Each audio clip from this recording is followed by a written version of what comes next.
Sebenarnya ada tanaman lain yang bisa warga andalkan, namun jumlahnya tidak banyak, yakni tanaman aren yang kini sudah nyaris ditinggalkan oleh warga.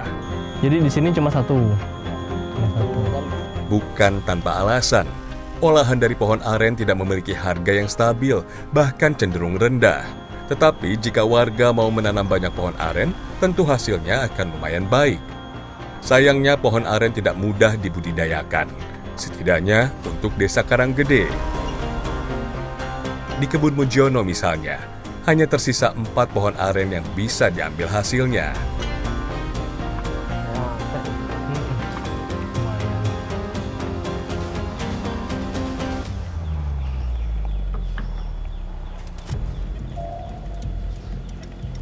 Wah, dapatnya berapa banyak nih?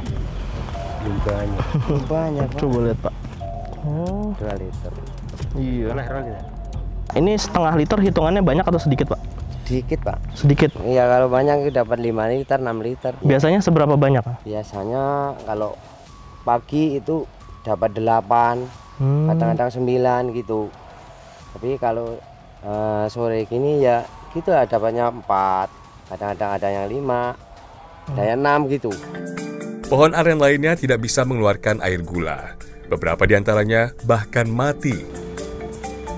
Padahal, pohon aren dapat ditanam secara tumpang sari atau ditanam bersama pohon-pohon lain dengan jarak berdekatan. Ya, orang tak nulung ya.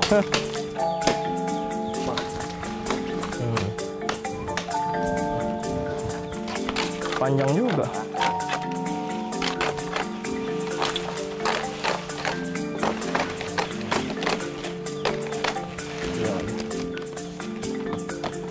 Pohon aren ini full bermanfaat ya semuanya ya, karena daunnya bisa kita jadikan lidi, airnya dijadikan gula, buahnya dijadikan kolang-kaling, bahkan masih ada ijuknya bisa buat sapu. Jadi kalau kita menanam aren, manfaatnya banyak sekali untuk warga.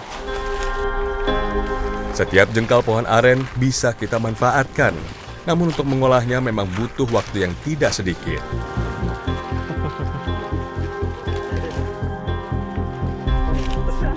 Untuk membuat gula misalnya, warga harus meluangkan waktu seharian mulai dari panen, memasak, dan mengaduknya hingga menggumpal menjadi gula. Itu pun hanya menghasilkan uang sebesar Rp50.000 setiap pekan. Penghasilan dari menjual gula dan hasil bumi lainnya harus terpotong ongkos ojek motor. Letak permukiman yang jauh dari kecamatan membuat mereka harus kehilangan Rp20 hingga Rp40.000 ketika sedang menjual hasil bumi. Hasil yang tak seberapa bisa berkurang nyaris setengahnya untuk ongkos perjalanan saja. Ya kadang-kadang punyanya cuma nasi, nasi kadang nyambel itu. Beli apa? Daun itu, daun sawi, nanam sendiri. Dan nggak pakai lauk berarti? Lauk enggak, kadang-kadang punya duit aja buat beli tahu, tempe. Kadang anaknya sekolah buat sangu gitu. Setiap gula yang mereka cetak dijual dengan harga Rp5.000. Harga ini tidak bisa naik karena harus bersaing dengan gula dari kampung lain yang harganya sama. Bahkan jika gula tidak laku di pasar kecamatan, mereka harus menjualnya dari rumah ke rumah dengan harga yang lebih murah. Begitu malang nasib mereka.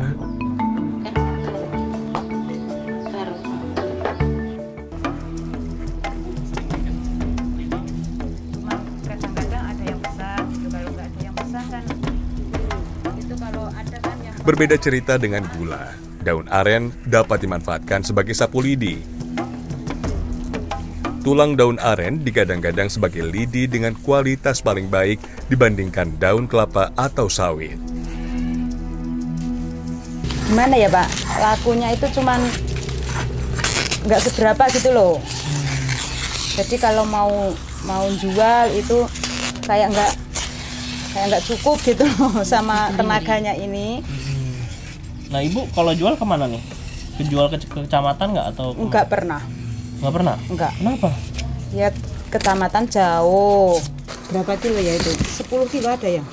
10 kilo ya? Ada.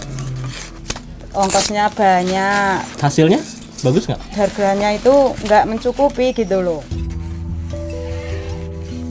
Sayangnya, harga sapu lidi aren di Kecamatan Arjosari hanya sekitar 5 hingga 10 ribu rupiah. Itu pun lebih sering tidak laku. Padahal jika dapat dipasarkan ke Kota Pacitan atau bahkan ke Kabupaten Wonogiri, Jawa Tengah, sebagai lokasi yang lebih dekat dari kampung mereka, harganya bisa lebih tinggi.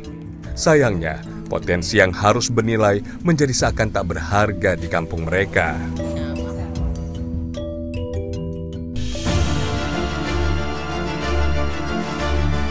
Semoga saja kehidupan masyarakat di Kecamatan Arjosari dapat berubah menjadi lebih baik, terutama untuk Desa Karangrejo dan Desa Karanggede yang berada di puncak area perbukitan. 76 tahun Indonesia adalah wajar bagi mereka untuk berharap akan kesejahteraan dan kehidupan yang layak. Entah kapan bisa mereka rasakan.